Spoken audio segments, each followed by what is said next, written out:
On December 22, 1902, RMS Gaelic set sail from Incheon, South Korea with the first 102 Korean immigrants to the United States and arrived in Honolulu, Hawaii on January 13, 1903.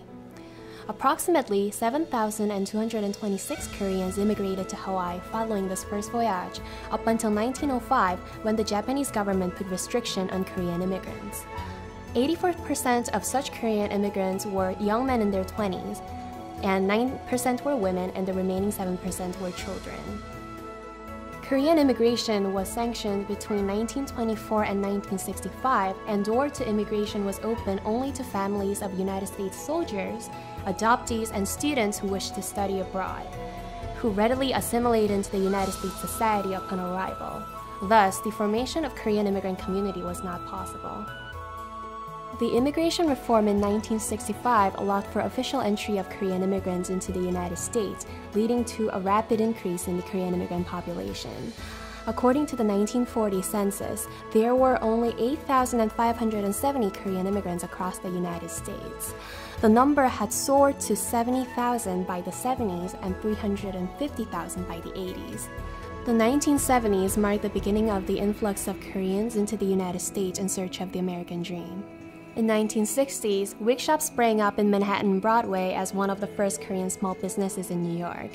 By the 1970s, with the increase in the Korean immigrant population, small businesses diversified in forms of groceries, laundromats, delis, and restaurants. In the 1990s, tensions increasingly arose between Korean American communities and other ethnic minority groups. Two incidents that showcased this tension was the Korean African American conflict on Church Avenue in Brooklyn and Los Angeles riots that took place on April 29th in 1992. LA riots initially started as a backlash against the Caucasian community by the African Americans, but Korean Americans became the largest victim. LA riots served as an eye-opener to Korean Americans all across the United States. Korean Americans came to the realization that their accomplishments built solely on diligence and hard work could vanish in an instant. Korean Americans were further infuriated that the law enforcement system showed no effort to protect the Korean Americans.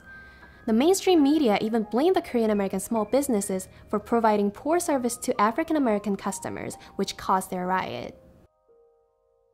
The importance of fostering benevolent relationship with other ethnic minority groups and participating in United States politics finally dawned on the Korean American community.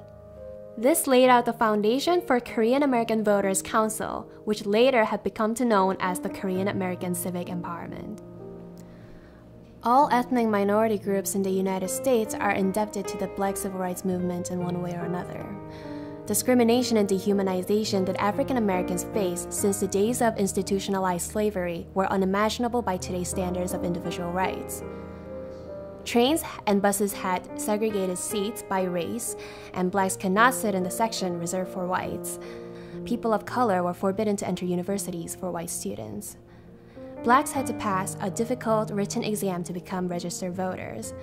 African American interest groups, united under the name NCAACP, began to bring down these discriminatory policies one court case after another. However, it was not easy to eliminate de facto discriminatory practices against blacks that were deeply embedded across the United States society. Arrest of Rosa Parks in 1955 after her refusal to give up her seat to a white passenger in a bus started a chain reaction of civil disobedience and strikes by African Americans. Martin Luther King Jr. mobilized black activists across the nation and culminated a powerful civil disobedience movement backed by African American churches. The movement reached its climax at the Civil Rights March on Washington in 1963, leading to the passage of the Civil Rights Act by the U.S. Congress in 1964. The Jewish community holds a unique and special place in the United States society.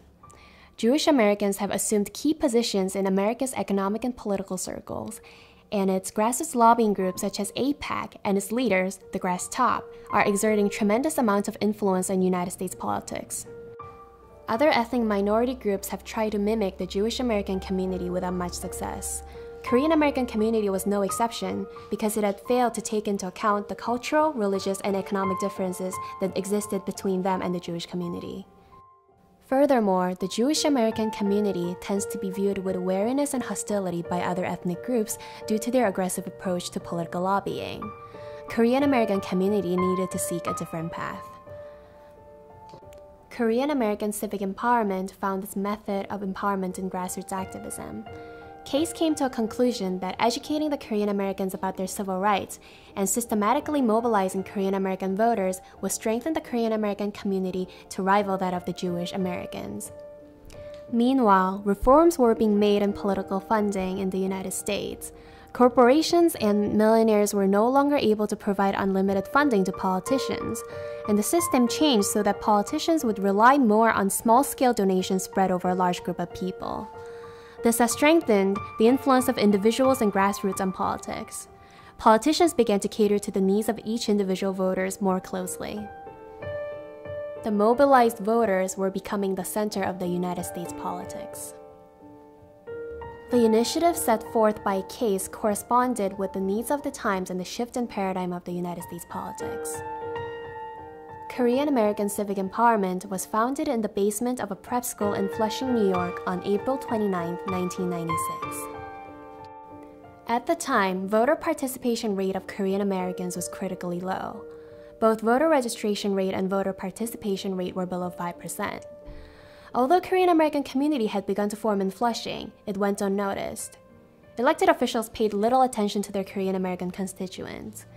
Korean Americans were highly invested in businesses, but were not aware that voter registration was required for voting. Many had a faulty belief that a social security number was all they needed to vote, like how it is back in Korea. KACE conducted voter registration drives at churches, Buddhist temples, supermarkets, and senior centers. Wherever there was a large group of Koreans, one could count on KACE to be there. As a result, the voter registration rate of Korean Americans has risen to 60%, and voter turnout has increased to 15% as of August 2014. Providing language assistance to Korean American voters was urgent. Census of year 2000 served as a turning point for Korean American community's entry into mainstream American society. KACE undertook administrative work as the task force for census and conducted census campaign with much success. This led to the Queens County Board of Election providing language service to Korean voters starting in 2002. And voter registration form was made available in Korean. The similar project was undertaken in 2010 and brought about the similar result for Bergen County, New Jersey. Although voter registration rate of Korean Americans was increasing, it was futile unless the registered voters participated in the elections.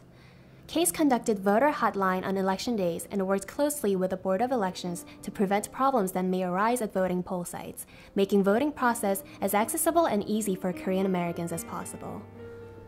In addition, KACE has published election guides to inform Korean Americans about elected officials and candidates. As a result, voter turnout rate has increased to 60% for presidential elections and 50% on average, from the mere 5% when KACE was first founded. KACE is currently promoting the 80-80 campaign, which seeks to increase both voter registration and voter turnout rates to 80%. Korean American community began to be taken notice of by mainstream America and elected officials. The tactic of mobilization of voters into an organized group had begun to work. Governments on both local and federal levels started to pay attention to Korean American voters. KACE seized this opportunity to launch large-scale projects for the empowerment of the Korean American community.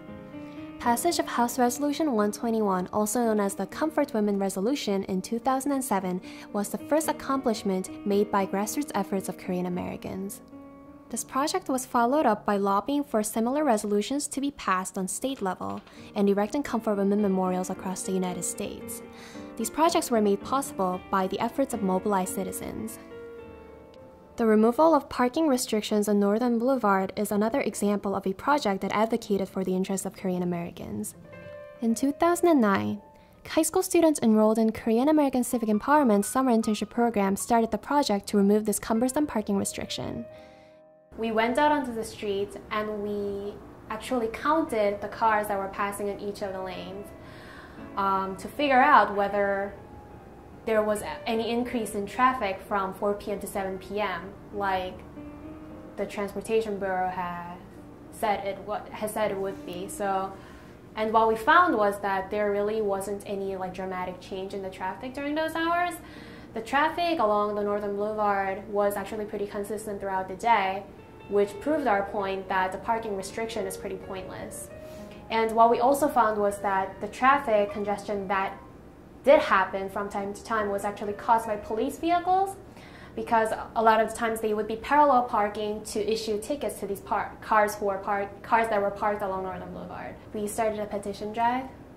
So we actually wrote up a petition form basically asking people to support the removal of such parking restriction that was affecting the Korean American small businesses detrimentally.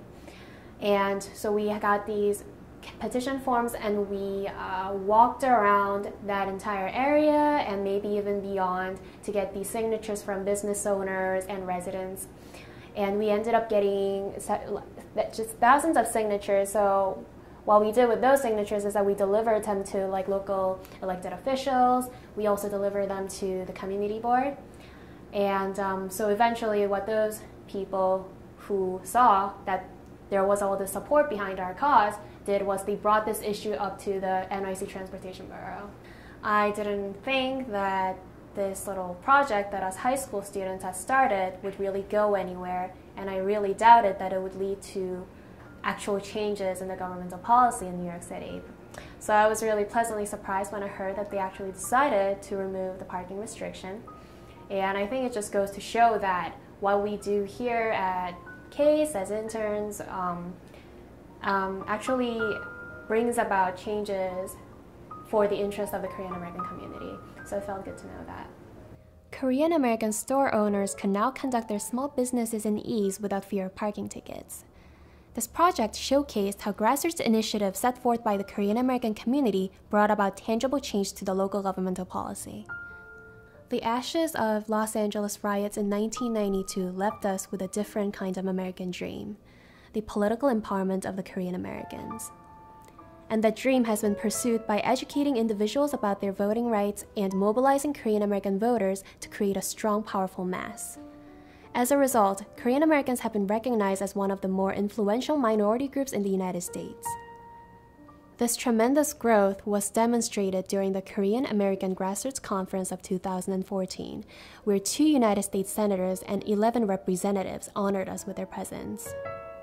Grassroots have become the new paradigm of United States politics. Citizens have more freedom than ever to express their ideas and opinions, and elected officials can look forward to the next election only if they are receptive to the thoughts of their constituents. The first thing that President Barack Obama had set out to do upon his graduation from Harvard Law School was acquiring voters in the slums of Chicago. With support from those voters, he was elected into the position of Senator of Illinois, then into his presidency. The voters are what moves the current United States politics. Korean American civic empowerment will continue in our endeavor to increase the voter participation rate of Korean Americans to 80% through our voter registration drives and voting rights advocacy. And we will continue striving to empower the Korean American community to become the most respected and responsible members of the United States society. We ask for your continued interest and support in our cause.